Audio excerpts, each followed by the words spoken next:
Thank you for taking a look at EasyTime Solutions video training series. This session is going to discuss setting up a user's clocking permissions. This can be used in conjunction with the other video on this page about setting access levels. Either one can be viewed in either order. We're going to take a look at a new employee, and we're going with the assumption that she's already been set up within the system, as this is commonly held as an HR or personnel function. However, the setting up of clocking permissions may be down in your department. So let's take a look at some of the options that we can set up within the clocking permissions. First off, we'll go to Users, and then we'll go to the submenu of clocking permissions. Once we've selected the correct individual, we're then going to go down and make sure we select who we're going to deal with. Within clocking permissions, we can give the user a lot of different options on how they're going to track their time. And within those, then we have options beyond those. Some are contingent upon others, while some are independent. Let's start at the top and we'll work our way down. You can see kind of a faint line breaking up three different categories of information. This first category here is dealing with logging in by a computer. Keep in mind that being able to clock in by PC is not the same thing as being able to access the employee portal.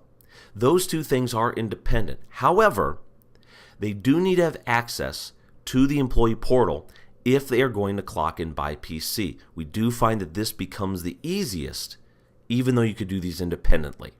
We're going to go ahead and say that you need to do both if they're going to clock in by PC. Clocking in by PC, allowing them this access, is going to allow a user at this point to access their time clock whatever computer they use. On the right-hand side here, you'll see IP addresses that we've received requests from. So it will list those out for you if they're going to be multiple PCs.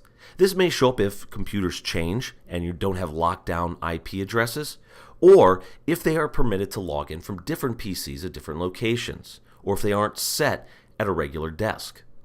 However, you can give access only to specific IP addresses if you do want an employee to clock in only at one computer or a specific group of computers. Again, this will need to be updated if you would ever update computers and they are not locked down to static IP addresses.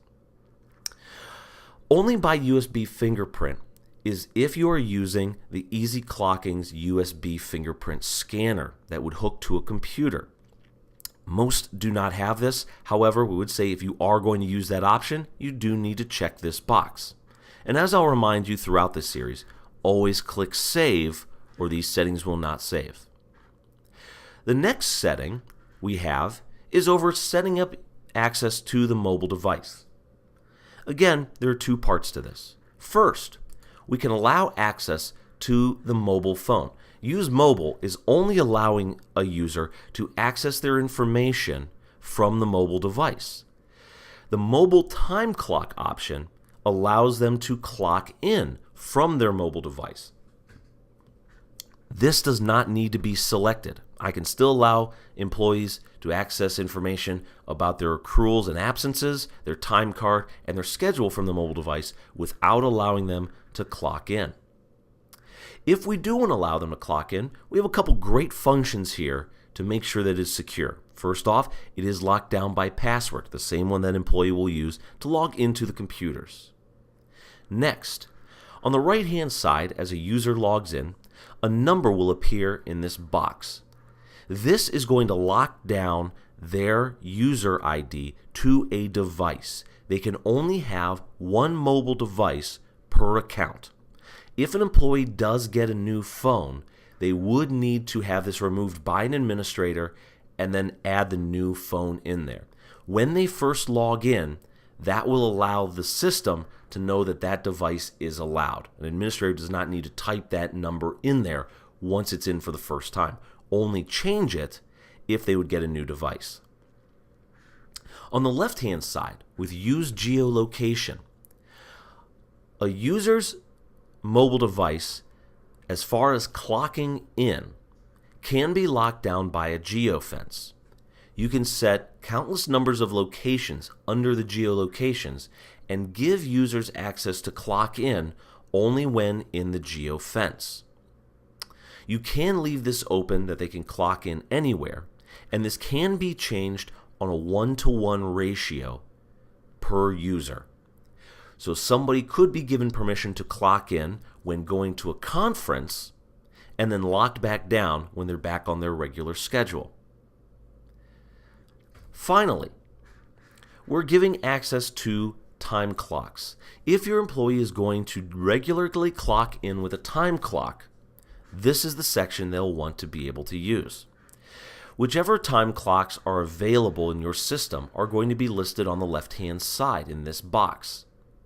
Whatever time clocks a user is permitted to use will be listed in the right hand. This again can be set as a 1-to-1 ratio. If you do want to upload all of the clocks listed, if you have multiple clocks, you can click the double arrow in the middle, and this will load all of the clocks available to the right-hand side, saying that a user can use all of those clocks. Keep in mind, you must click Save once you have selected those clocks or any settings that are available. You do not need to select all of the clocks. You can be specific in which clocks an employee will be able to use. This again can be set as a 1-to-1 ratio.